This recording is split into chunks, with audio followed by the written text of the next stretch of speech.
Hello everyone, Rahul यार। आज मैं एक्सप्लेन करने वाला हूँ 2024 में आई मूवी भक्षक को। मूवी के शुरुआत में हम लोग को रात के सीन को दिखाया जाता है, जहाँ पर हम लोग बाबू नाम के एक आदमी को देख पाते हैं। उसके बगल में एक लड़की काफी जोर से चीख रही थी। लड़की की आवाज को सुनकर वहाँ सोनू आता है। उसे पूछता है कि बाबू क्या हुआ। दरअसल बाबू यहाँ इस लड़की के साथ जबरदस्ती कर रहा था। लड़की ने इसकी उंगली काट ली, जिससे बाबू को गुस्सा आया और उसने उस लड़की के प्राइवेट पार्ट में मिर्ची लगा दी। इसी वजह से वो लड़की चीख रही थी। सोनू एक डॉक्टर के पास कॉल करता है इस लड़की के इलाज के लिए, मगर वो डॉक्टर अपने काम में व्यस्त होता है। तो सोनू के पास किसी दूसरे आदमी का कॉल आता है। वो आदमी कहता है कि उस लड़की को मार दो। सोनू बाबू उस लड़की को मारकर शमशान घाट ले जाकर उसे जला देते हैं। सीन शिफ्ट होता है इस कहानी के लीड कैरेक्टर वैशाली पे, जिसके पास गुप्ता नाम के खबरी का कॉल आता है। वहाँ उसे एक जगह पे बुलाता है। वैशाली जब वहाँ जाती है तो गुप्ता उसे एक फाइल देता है और उसके बारे में बताता है कि मुनव्वरपुर के चाइल्ड सेक्टर होम में वहाँ के बच्चियों के साथ दुष्कर्म किए जा रहे हैं। इस बारे में बड़े बड़े पॉलिटिशियन को भी मालूम है, मगर कोई कुछ नहीं कर रहा। वैशाली कहती है, गुप्ता जी, मैं एक छोटी पत्रकार हूँ, अगर खबर झूठी निकली तो मुझे बहुत बड़ी प्रॉब्लम हो जाएगी। गुप्ता कहता है, नहीं, ये खबर 100% सच्ची है। आप इस पर रिपोर्टिंग कीजिए और दुनिया के सामने मुनव्वरपुर चाइल्ड सेक्टर होम की सच्चाई लाइए। वैशाली जब इस फाइल को पढ़ती है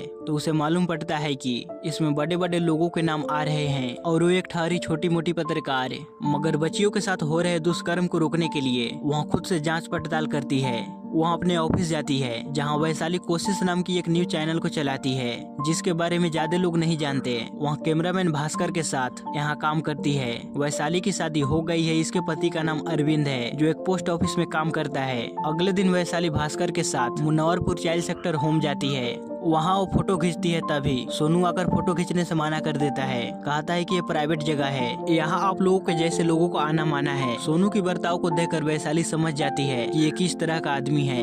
भास्कर और वैशाली यहाँ से चले जाते हैं। इसके बाद ये चाइल्ड वेलफेयर कमेटी ऑफिस जाते हैं, जहाँ मिथिलेश नाम का सरकारी कर्मचारी यहाँ का हेड था। वैशाली ने मुनव्वरपुर चाइल्ड सेक्टर होम में अनाथ बच्चियों के साथ हो रहे दुष्कर्म के बारे में बताती है। मिथिलेश कहता है कि हम इसमें कुछ नहीं कर सकते, जब तक कि कोई हमारे पास ऑर्डर नहीं आता तब तक हम वहां जाकर कोई जांच पड़ताल नहीं कर सकते, इसलिए मैं हाथ जोड़ता हूं, आप यहां से चले जाइए। दरअसल मिथिलेश भी उन बच्चियों के साथ हो रहे दुष्कर्म में मिला हुआ था। वहाँ भी उन बच्चियों के साथ वहां जाकर दुष्कर्म किया करता था। इधर अरविंद के पास बंसी साहू कॉल कर इसे धमकी देता है कि तुम्हारी बीवी जो रिपोर्टिंग कर रही है उसे बंद करने के लिए बोलो। शाम के समय वैशाली जब घर आती है तो अरविंद उसे बंसी साहू के धमकी के बारे में बताता है। कहता है कि वो आदमी बहुत डेंजर है, तुम ये जो कर रही हो उसे बंद करो, हमें किसी से दुश्मनी नहीं चाहिए। वैशाली कहती है, हम इन धमकियों से नहीं डरने वाली, उसे जो करना है वो कर ले, मैं अपना रिपोर्टिंग नहीं बंद करूंगी। अगले दिन गुप्ता वैशाली के पास आकर बंसी साहू के बारे में बताता है कि उसकी पहुंच बहुत बड़ी है। वो 3 न्यूज चैनल चलाता है, सरकार से सब्सिडी के रेट पे 60,000 पेपर उठाता है, मगर छापता है सिर्फ 3।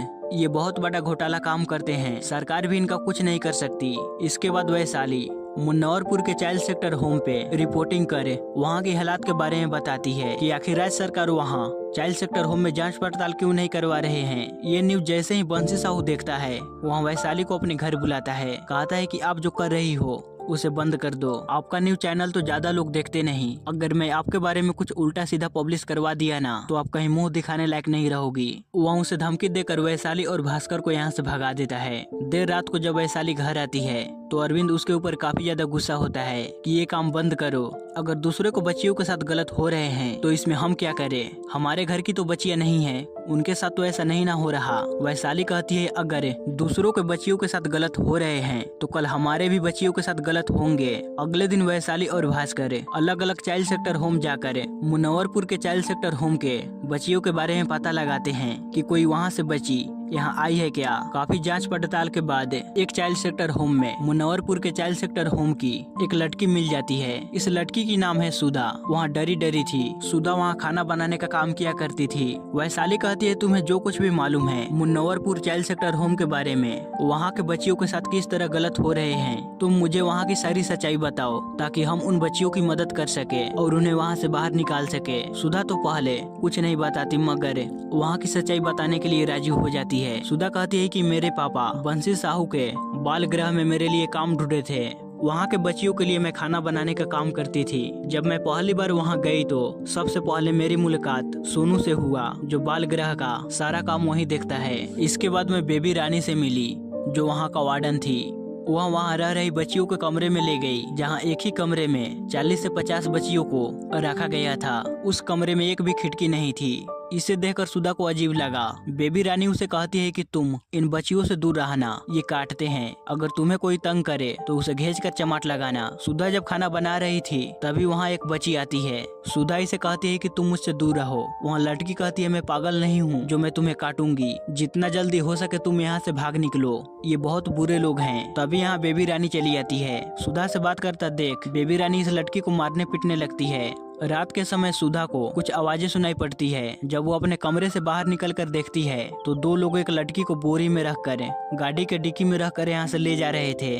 सुधा जब बच्चियों को कमरे में जाती है तो वहाँ बेबी रानी नग्न होकर बच्चियों के साथ इंटीमेट हो रही थी। इसके बाद सुधा एक दूसरे कमरे में जाकर देखती है तो वहाँ मिथिलेश, जो चाइल्ड वेलफेयर कमेटी का सरकारी कर्मचारी था ना, वहाँ एक लड़की के साथ दुष्कर्म कर बैठा था। तभी उसे वही लड़की अपने पास खींचकर उसे अपने जख्म बताती है कि देखो मेरे साथ कितना टॉर्चर किया है, यहाँ पे सिगरेट बुझाया है। मैंने तुम्हें बोला अगर तुम भी यहाँ रहोगी तो ये लोग तुम्हारे साथ भी ऐसा ही गलत करेंगे, इसलिए अपनी जान बचाओ और यहाँ से भाग निकलो। ये सच्चाई जानकर सुधा रोने लगती है। अगले दिन बंसी साहू की बुरी नजर सुधा पे पड़ती है। सुधा घबरा जाती है तो बेबी रानी कहती है कि ये यहाँ के मालिक भगवान सब कुछ यही है, अगर तुम इन्हें खुश रखोगी तो तुम भी खुश रहोगी। रात के समय बंसी साहू और उसके कुछ लोग यहाँ के बच्चियों के साथ पार्टी वगैरह और जबरदस्ती बच्चियों को शराब पिला रहे थे, डांस भी करने के लिए कह रहे थे। इसी बीच सुधा मौका देकर यहाँ से भाग निकलती है।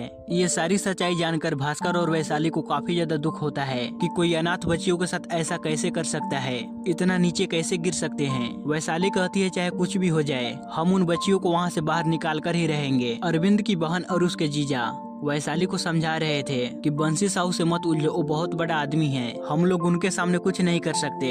वैशाली कहती है अगर आपको मेरी मदद करनी है तो करिए, मैं नहीं डरने वाली। और हाँ, अगर आप मेरी मदद करना चाहते ही हैं तो आप वकील है, बंसी साहू के खिलाफ एक PIL दर्ज करवाना है, आप कोर्ट में दर्ज करवा दीजिए, फिर सरकार ही कोई एक्शन लेगी। इधर सोनू बंसी साहू को आकर बताता है कि हमारे खिलाफ किसी ने PIL दर्ज कर दिया है पटना हाई कोर्ट में राज्य सरकार के खिलाफ कि कोई हमारे बाल सुधार गृह पे कोई एक्शन क्यों नहीं लिया जा रहा। ये सुनते ही बंसी साहू को काफी ज्यादा गुस्सा आता है। वो अपने लोगों को कहता है कि पता लगा किसने हमारे खिलाफ PIL दर्ज किया है। कुछ घंटों के बाद बंसी साहू के पास सोनू आकर बताता है वो पत्रकार वैशाली है ना, उसी का एक रिश्तेदार एक वकील है, वो पटना हाई कोर्ट में प्रैक्टिस करता है, शायद उसी ने हमारे खिलाफ PIL दर्ज करवाया है। इधर वैशाली भागते हुए हॉस्पिटल आती है, जहां अरविंद की बहन यानी उसकी ननद उसे कहती है कि मेरे पति को बंसी साहू के लोगों ने बहुत ही बुरी तरह मारा है और ये सब कुछ तुम्हारी वजह से हुआ है। अगर तुम बंसी साहू के खिलाफ पत्रकारी नहीं करती तो आज ये दिन हमें देखना न पड़ता। यहाँ वैशाली को मालूम पड़ता है कि वकील जी ने PIL दर्ज नहीं कराई है, फिर भी बंसी साहू के लोगों ने उन्हें मारा। वैशाली पुलिस स्टेशन जाती है बंसी साहू के खिलाफ FIR लिखवाने, मगर पुलिस वाले वैशाली की मजाक उड़ाने लगते हैं, वहाँ FIR नहीं लिखते। इसे वैशाली काफी ज्यादा दुखी होती है, वहाँ पूरी तरह टूट जाती है। तभी अरविंद उसके पास आता है, वहाँ अपनी पिछली बर्ताव के लिए उसे माफी मांगता है और वैशाली को हिम्मत देता है कि तुम जो कर रही हो वो सही है, भले तुम्हारे साथ कोई खड़ा हो या ना हो, लेकिन मैं तुम्हारे साथ हर हाल में खड़ा रहूंगा। वैशाली अपने फोन से ही इस न्यूज को रिकॉर्ड करती है कि अभी तक कोई सुनवाई क्यों नहीं हो रही है। मुन्नवरपुर चाइल्ड सेक्टर होम पे एक वकील ने उस चाइल्ड सेक्टर के खिलाफ हाई कोर्ट में PIL दर्ज किया तो बंसी साहू के आदमी सोनू ने उन्हें बहुत ही बुरी तरह मारा पीटा। आखिर अब तक सरकार क्या कर रही है। अब वैशाली यहाँ से भक्षक नाम का एक शो शुरू करती है कि जब तक इस केस में इंसाफ नहीं मिल जाता तब तक मैं इस शो में डेली इससे जुड़ी न्यूज लाती रहूंगी। अगले दिन वैशाली और भास्कर दोनों बात कर रहे होते हैं कि वकील जी ने PIL दर्ज नहीं किया तो आखिर किसने किया और बंसी साहू को लोगों ने उन्हें क्यों मारा। तभी भास्कर न्यूज़पेपर वैशाली को दिखाकर कहता है ये नई SP हमारे इलाके में ट्रांसफर होकर आई है, ये पूरी ईमानदारी के साथ अपना काम करती है।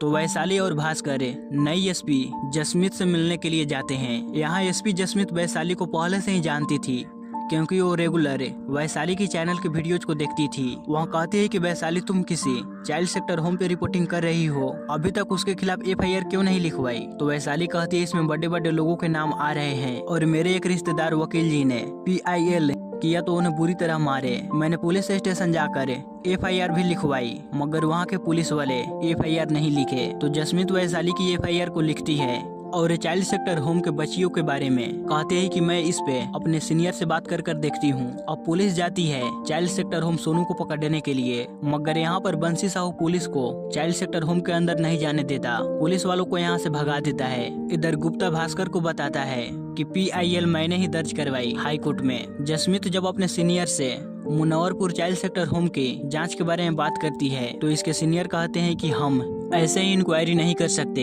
ये चाइल्ड एसोसिएशन वेलफेयर का काम है, इसमें मैं कुछ नहीं कर सकता। अगर तुम रिस्क लेकर काम करोगी तो तुम्हारी जॉब भी जा सकती है। जसमीत वैशाली को अपने घर बुलाकर यही सारी बातें बताती है कि इसमें मैं तुम्हारी मदद नहीं कर सकती। कल पुलिस सोनू को पकड़ने के लिए गई थी, बंसी साहू ने पुलिस वालों को वहाँ से भगा दिया। उसकी पावर तो समझती हो ना, मगर अब ये केस सिर्फ अगर कोई सॉल्व कर सकता है तो वो हो तुम खुद। अब वैशाली और भास्कर इस केस को सोल्व करने का आइडिया सोच रहे थे कि क्यों ना बंसी साहू के लोगों के बीच आपस में लड़वा दिया जाए, तो सच खुद पे खुद बाहर आने लगेगा। अब भास्कर जाता है मिनिस्टर रजनी के पति विजेंद्र के पास, क्योंकि विजेंद्र भी बंसी साहू से मिला हुआ था। भास्कर इसे कहता है कि मुनव्वरपुर के चाइल्ड सेक्टर होम के बच्चियों के साथ हो रहे दुष्कर्म में उसमें आपका नाम आ रहा है। ये जानकारी मिथिलेश ने वैशाली को दिया था। अब ये जानकारी मिलते ही विजेंद्र काफी ज्यादा गुस्सा होता है। वहाँ बंसी साहू के पास कॉल करे, कहता है कि मिथिलेश अब सरकारी गवाह बन गया है, वहाँ हमारी सारी जानकारी रिपोर्टर वैशाली को दे रहा है। अब इससे बंसी साहू को काफी ज्यादा गुस्सा आता है। वह मिथिलेश को मारने पीटने लगता है। मिथिलेश कह रहा था कि मैंने किसी को जानकारी नहीं दिया है, कोई झूठ बोल रहा है। इधर वैशाली को मालूम पड़ता है कि सीतामढ़ी के समाज कल्याण विभाग के सत्यजीत दुबे को किसी ने मार दिया है। तो वैशाली इस न्यूज को दूसरे तरह से घुमाकर अपने चैनल पे रिपोर्टिंग करती है कि समाज कल्याण विभाग के सत्यजीत दुबे जी को मुनव्वरपुर चाइल्ड सेक्टर होम की सारी सच्चाई मालूम थी कि वहाँ बच्चियों के साथ क्या क्या होता है, बच्चियों के साथ किस तरह से वहाँ दुष्कर्म किए जा रहे हैं। वह इस सच को लाना चाहते थे, मगर उससे पहले ही उसे किसी ने मार दिया। मगर जो लोग इस केस से जुड़े हुए हैं उनका काला चिट्ठा मेरे पास है। अब ये खबर जानकर हर कोई पूरी तरह हैरान था। जो लोग इस केस से जुड़े हुए थे सब डरे थे। मिनिस्टर रजनी अपने पति विजेंद्र पे गुस्सा हो रही थी कि अब आपकी वजह से मेरी सीट भी जाएगी। तभी CM का कॉल इनके पास आता है। ऑर्डर मिलता है कि मुनव्वरपुर चाइल्ड सेक्टर के खिलाफ FIR दर्ज करो। इधर वैशाली के पास जसमीत कॉल कर कहती है कि FIR दर्ज हो गया है। तो वैशाली कहती है अब आपकी बारी, उन दरिंदों को आप छोड़िएगा मत। जसमीत कहती है कि मिनिस्टर ने ये केस महिला पुलिस स्टेशन में की है, पोक्सो एक्ट का ये केस है, ये मेरे अंडर में नहीं है। अब जो भी करेंगे महिला पुलिस और चाइल्ड एसोसिएशन करेगा। कल वहाँ रेट जरूर पड़ेगी, वहाँ से उन बच्चियों को बाहर भी निकाला जाएगा, उन सब का बयान लिया जाएगा। अगर कुछ प्रूव होता है तभी कोई कार्रवाई होगी और ये सब कुछ चाइल्ड एसोसिएशन के अंदर होगा। वैशाली कहती है उसका हेड तो मिथिलेश है जो खुद उन बच्चियों के साथ गलत करता है, वो क्या रिपोर्ट बनाएगा। जसमीत कहती है ये केस हल्का है, अगर तुम मेरे पास कोई सबूत या गवाह लेकर आई तो बिना किसी के परमिशन के बंसी साहू का कॉलर पकड़कर मैं वहाँ से उसे लेकर आऊंगी। अब सबूत की तलाश में वैशाली पहुँचती है सुधा के पास। सुधा कहती है कि मुझे इन सब में नहीं पड़ना, मैं उनके खिलाफ गवाही नहीं दूंगी। वैशाली इसे समझाती है कि अगर उन्हें नहीं रोका गया तो आगे भी वो बच्चियों के साथ ऐसा ही करेंगे। उस दिन तो तुम्हारी किस्मत अच्छी थी जो वहाँ से बच निकली, अगर तुम्हारी किस्मत अच्छी नहीं होती तो। अब काफी ज्यादा समझाने के बाद सुधा मान जाती है और वैशाली उसके बयान को लेकर अपने चैनल पे अपलोड कर देती है, जिससे हर कोई देख लेता है। इधर बंसी साहू के लोग यहाँ से भागने की तैयारी कर रहे होते हैं। तभी बंसी साहू कहता है जिसे जाना है वो चला जाए, मैं यहीं रहूंगा, जिसे जो करना है वो कर ले, मैं किसी से नहीं डरता। अगले दिन सीधा जसमीत अपने पुलिस टीम के साथ मुनव्वरपुर चाइल्ड सेक्टर होम आती है, जहाँ से उन बच्चियों को बाहर लाती है और बंसी साहू को अरेस्ट करती है। यहाँ पे काफी सारे रिपोर्टर भी आए थे रिपोर्टिंग के लिए। इधर मिनिस्टर और मिथिलेश रिपोर्टर के सामने अपना सफाई दे रहे थे कि जो भी इस केस में जुड़े हुए हैं हम उन्हें छोड़ेंगे नहीं। मूवी के लास्ट में वैशाली हम ऑडियंस से सवाल करती है कि दूसरों को दुख में दुखी होना भूल गए हैं क्या हम अभी अपनी गिनती इंसानों में ही करते हैं या अपने आप को भक्षक मान लिया है। इसी के साथ ये मूवी यहीं पे खत्म होती है। सो गाइस, आपको ये वीडियो कैसा लगा प्लीज हमें लाइक और कमेंट कर जरूर बताइएगा, और इस चैनल पर पहली बार आए हैं तो इसे जरूर सब्सक्राइब कीजिएगा।